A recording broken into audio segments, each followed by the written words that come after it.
Frères et sœurs, l'Église traverse une crise depuis quelques années. Je fais allusion au scandale des crimes de pédophilie.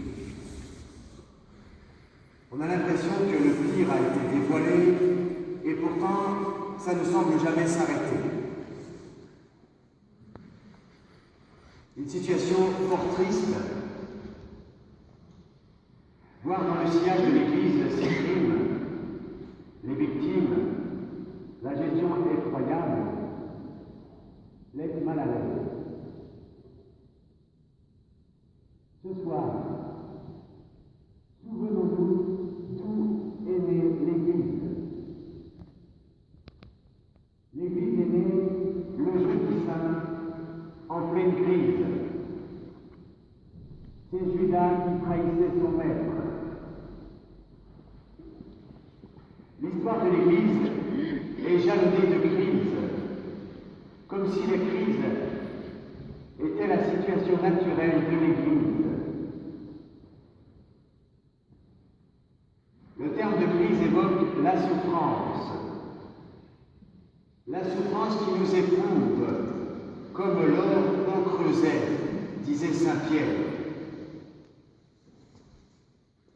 La crise aussi évoque le passage délicat entre deux situations. Toutes les crises qui ont éprouvé les chrétiens au cours des siècles ont permis à l'Église de se purifier, de mûrir et de grandir. Il reste que dans cette crise, je suis éprouvé. Dans cette crise, chacun de nous, je dois me positionner par rapport à l'Église, par rapport à Jésus-Christ et par rapport à Dieu.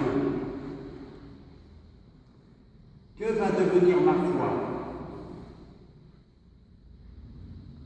Frères et sœurs, c'est la liberté de chacun qui est sollicitée. C'est ma responsabilité personnelle qui est engagée.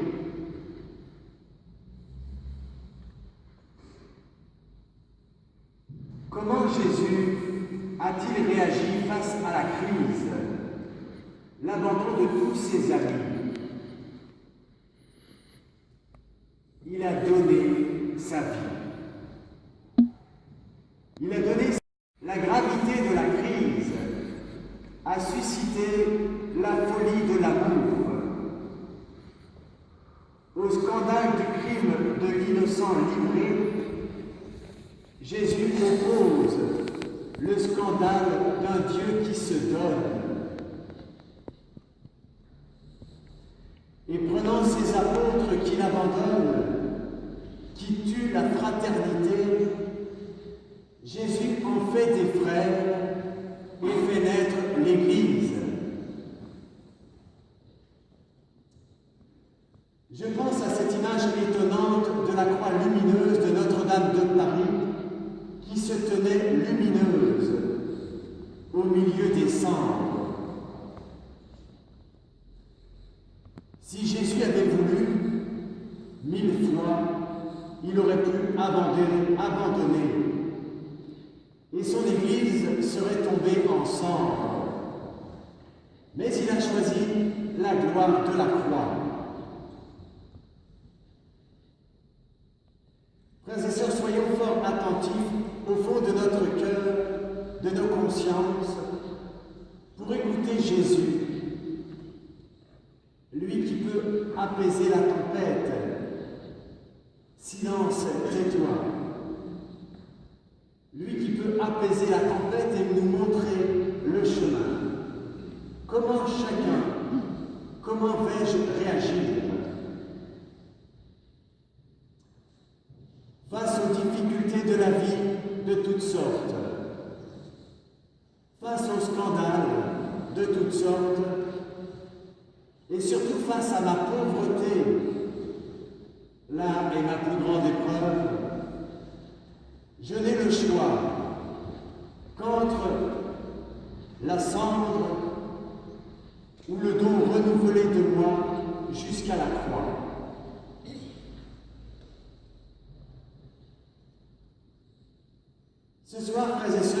célébrons le don de l'Eucharistie et l'institution du sacerdoce pour continuer le don de lui-même que Jésus fait face au scandale du mal au long des siècles. Il appelle certains à le suivre de plus près. Il les appelle à se donner comme lui. Ce sont les prêtres. Et Judas, frères et sœurs, dans ce mystère, était prêtre. Les prêtres donnent leur vie. Ils la donnent à Dieu, à la suite de Jésus. Ils la donnent à l'Église, à leur paroisse et à leurs paroissiens. Mais je ne peux pas donner ma vie sans vous, frères et sœurs. Le pape Jean-Paul II évoquait le lien entre le prêtre et l'Église sous la forme d'un lien quasi conjugal. Le prêtre est marié à l'Église. Et la figure de l'Église, pour moi, c'est vous, c'est ma paroisse. Cette analogie me semble étonnamment pertinente. De même que dans un couple, chaque conjoint dépend de l'autre, de même une paroisse et son prêtre et son curé dépendent étroitement l'un de l'autre. On pourrait dire, sans moi, vous ne pouvez pas être chrétien, sans vous, je ne peux pas être prêtre. Ma vie dépend de vous, très chers paroissiens. Merci à chacun de vous.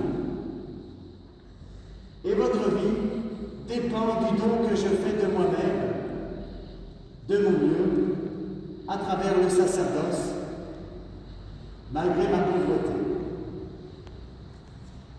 Et frères et sœurs, qu'est-ce que notre vie, sinon notre chemin vers Dieu? Pour conclure, frères et sœurs, je porte à nouveau un regard sur l'Église. Cette Église, c'est Jésus-Christ qui l'a fondée. C'est l'Église de Jésus. Il l'a fondée pour nous, il l'a fondée dans son sang. Il nous l'a donnée pour que nous marchions vers l'amour, les uns avec les autres et les uns par les autres. Il est illusoire d'imaginer un autre chemin, un autre moyen pour vivre d'amour, une autre Église que celle de Jésus-Christ. Et frères et sœurs, cette Église sera d'autant plus belle que nous lui serons proches et fidèles. Merci Seigneur Jésus pour ta vie donnée, pour dépasser le mal. Merci pour l'Eucharistie. Merci pour les prêtres et merci pour l'Église. Frères et sœurs, si nous voulons bien croire que l'Eucharistie, que le sacerdoce est la réponse d'amour surabondant face au scandale du mal qui barre la route de notre vie jusqu'à la mort, cette fête du Jeudi Saint est une très grande joie. Et nous demandons au Seigneur de participer nous aussi à ce don, chacun pour sa part.